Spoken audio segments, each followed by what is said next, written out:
Hola, ¿cómo estás? Seguro sorprendido o sorprendida de este titular que tú estás viendo en este momento en relación a si todavía no tienes miedo. Y tú vas a decir, oye, ¿qué te pasa? ¿Por qué me hablas de esa manera? ¿Por qué me preguntas si tengo o no tengo miedo? ¿Tú cómo sabes si es, cuál es mi vida? Pero en fin, para dejar la expectativa de lo que vamos a tratar a partir de este momento, yo quiero que tú sepas lo que dice el enunciado en la parte inferior. Dice, es bueno superar los miedos, pero es dramático no darse cuenta de las amenazas. El miedo en nuestra vida. ¿Qué cosa es el miedo en nuestra vida? Ustedes pueden ver ahí las personas, digamos, temerosas, con un gesto de temor.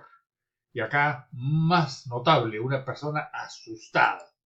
Entonces, el miedo es real en nuestra mente, ¿no? Es consecuencia de experiencias vividas, traumas, accidentes, las cosas duras que seguramente nos ha ido pasando en la vida, cosas violentas.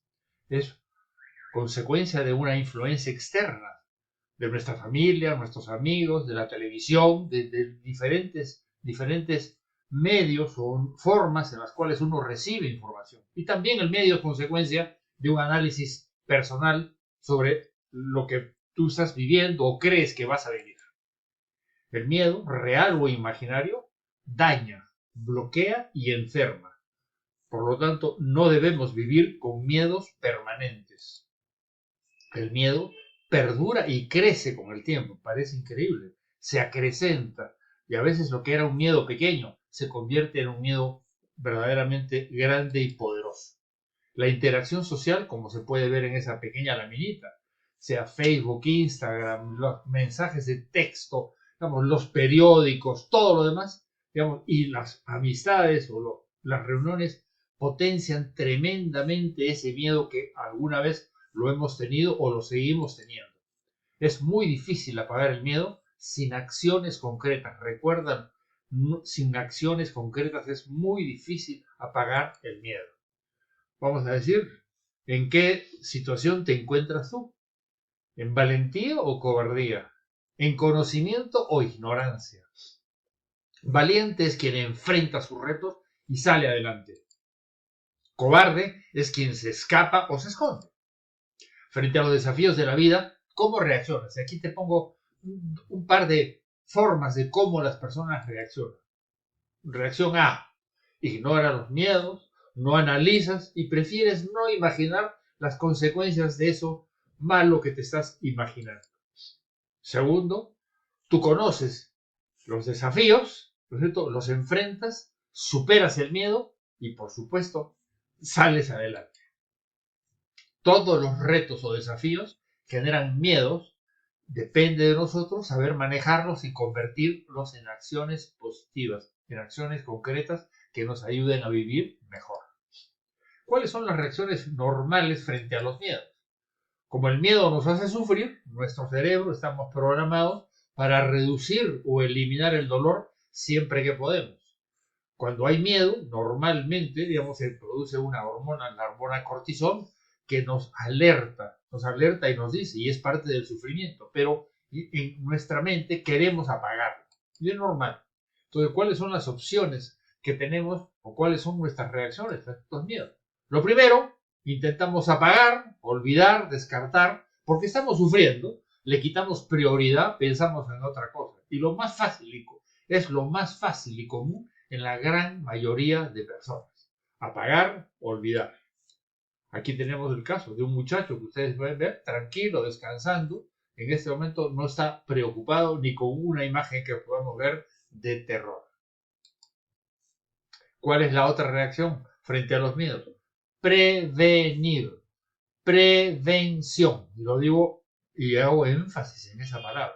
Es la reacción más difícil para todas las personas. Requiere análisis y frialdad y estar dispuestos a tomar decisiones de diferente naturaleza, ¿no es cierto? De tiempo, de decisiones de tipo económicas, decisiones de diferente forma y retos, obviamente, porque tenemos que estar en ese modo de acción. Muy bien. Entonces, finalmente, refuerzo el concepto de la prevención. Frente a los miedos uno tiene que prevenir.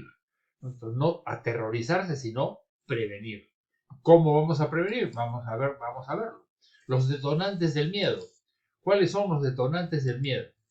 Primero, hay detonantes inmediatos. De pronto hemos tenido un accidente, un daño físico, corporal, nos hemos caído por las escaleras, nos hemos golpeado, ¿no es cierto? Alguien nos ha asaltado, nos quiere robar o nos ha robado, ¿no es cierto? Tenemos una amenaza de secuestro o muerte. Todo esto nos pone en tensión, obviamente, ¿no? Nos dicen que por la zona donde vivimos están habiendo asaltos, ¿no es cierto? O digamos, estamos teniendo el diagnóstico de una enfermedad más o menos importante.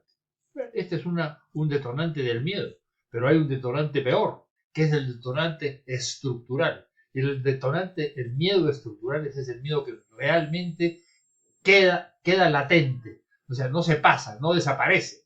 Es un miedo real, es un miedo verdadero, es un miedo por una ocasión, por una circunstancia que no la podemos inmediatamente superar, como es la pérdida de salud, la pérdida de la enfermedad propia o de familiares. Nos acaban de robar la vivienda o nos han robado el vehículo. Entonces tenemos un miedo, digamos, a la posibilidad de que nos vuelvan a robar o que cómo lo vamos a recuperar. Tenemos el miedo a una pérdida del empleo. O sea, ¿por qué digo estructural? Porque si uno pierde el empleo, y lo veremos en la siguiente lámina, vamos a tener una circunstancia mucho más complicada. O cierre de nuestra empresa o de nuestro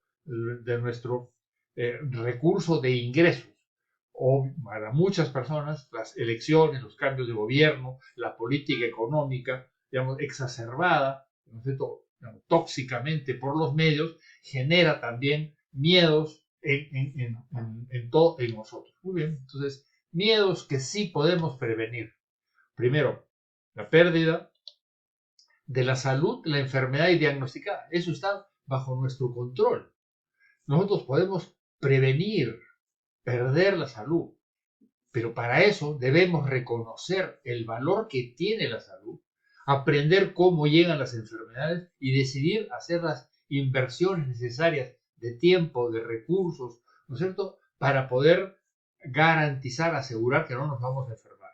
Debemos tomar una conciencia real sobre la prevención que hemos repetido anteriormente y aceptar que no solamente los tratamientos médicos o los medicamentos o las medicinas o los chequeos son los que nos van a dar salud, sino también hay suplementos y tratamientos naturales de altísimo poder. El otro miedo que también podemos prevenir es la pérdida del empleo, de nuestro negocio o de nuestra fuente de ingresos, cualquiera que fuera. Entonces tenemos que ver si en el caso que eso pudiera ocurrir, cuáles serían nuestras alternativas. Digo alternativas de backup, que significa una alternativa adicional o de reemplazar. Si a mí me botan de mi empresa, ¿qué puedo hacer? Voy a trabajar para otras personas, puedo trabajar como auditor, como consultor, ¿qué cosas puedo hacer? Si pierdo mi negocio, se cierra mi negocio, ¿qué puedo hacer? Cada quien tiene que identificar qué alternativas tendría o podría hacer en el supuesto caso que una situación como esas ocurriera. Y obviamente, y es lo que nosotros proponemos y propiciamos, es desarrollar una actividad en red de mercadeo, en el cual no dependas de jefes, de que cierre la empresa o de la economía del país. Esto es algo que hay que aprender, saber y tener muy presente. ¿Qué pasa si te enfermas de gravedad? Muchas personas yo creo que no se llegan a imaginar. Todos tenemos en algún momento determinado, hemos tenido, ¿no es cierto?, hemos tenido familiares, nosotros mismos hemos podido estar en una clínica en situación de gravedad. Cualquiera que haya sido, una enfermedad grave, seria, un accidente terrible, lo que fuera. Pero no lo tenemos presente de que esto nos puede ocurrir. Nos puede ocurrir. Y yo quiero resaltar que esto nos puede ocurrir. Y para resaltar lo que nos puede ocurrir, hago un relato, vamos a decir, duro, de las consecuencias que tiene si una persona se enferma de gravedad. No te lo voy a desear, por supuesto, pero son cosas posibles. Vas a sufrir tú y harás sufrir a tus padres, hermanos e hijos. Tal vez pierdas tu trabajo, tus ingresos y si necesitas cuidado, Algún familiar también dejará su trabajo para cuidarte. Por mi actividad conozco a muchas personas que han tenido que dejar el trabajo para cuidar al papá o a la mamá, o eventualmente al hijo. Darás lástima, pena o compasión. Vas a perder mucho tiempo y dinero en visitas médicas. Vas a tener que gastar dinero y tus ahorros, ¿no es cierto? Tal vez si los tienes. Y vas a endeudar a la familia aunque tengas algún buen seguro médico. Pensarás en la muerte, estamos hablando de una enfermedad grave, te vas a deprimir y eso la consecuencia va a ser que tu enfermedad se va a agravar. Las oraciones y plegarias serán tu refugio temporal, por supuesto que sí. Y te vas a arrepentir por no haberte cuidado, no haber hecho caso y aprendido de cómo llegan las enfermedades y saber prevenirlas. Y si pierdes tu fuente de ingresos, ¿tú te imaginas en una cola, así como está? ¿Te imaginas poniendo ese avisito un poco sarcástico, digamos, de una persona que busca trabajo? Todos necesitamos dinero. Si te conviertes en un mendigo al instante, si no has tenido ahorros o una fuente alternativa de ingresos, tu familia va a quedar desamparada. Cortarás todos tus gastos y vas a vivir mal, pidiendo prestado a todos. Vas a dar pena y hasta sentirás vergüenza de contarlo. Buscarás hacer lo mismo que sabías, ¿no? Pero en otra empresa, en otro lugar, pero los años pasan. Y hay otros que saben hacer lo mismo que sabes hacer tú, o en lo mismo que has trabajado, y por menos dinero. Desearás tener en ese momento una pobre pensión de jubilado. Eso me pasó a mí cuando yo perdí mi último trabajo. Y recordarás y te lamentarás no haber hecho caso para desarrollar una nueva fuente de ingresos residuales en una red de mercadeo. Insisto, nueva fuente de ingresos residuales en una red de mercadeo. ¿Cuáles serían entonces los motivos para que tú puedas elegir For Life que te ofrece estas dos temas? Te ofrece salud y te ofrece dinero.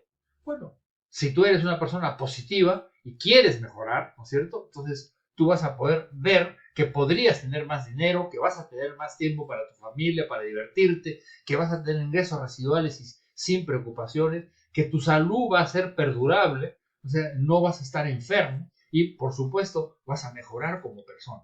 Pero si eres una persona, ¿no es cierto?, que miedosa, ¿no es cierto?, entonces te animo a que pienses, y es parte del corolario de estas láminas que has escuchado, que pienses que puedes quedarte sin ingresos. Tu jubilación, si te mantienes en lo que estás, va a ser triste. No hay jubilación jubilosa.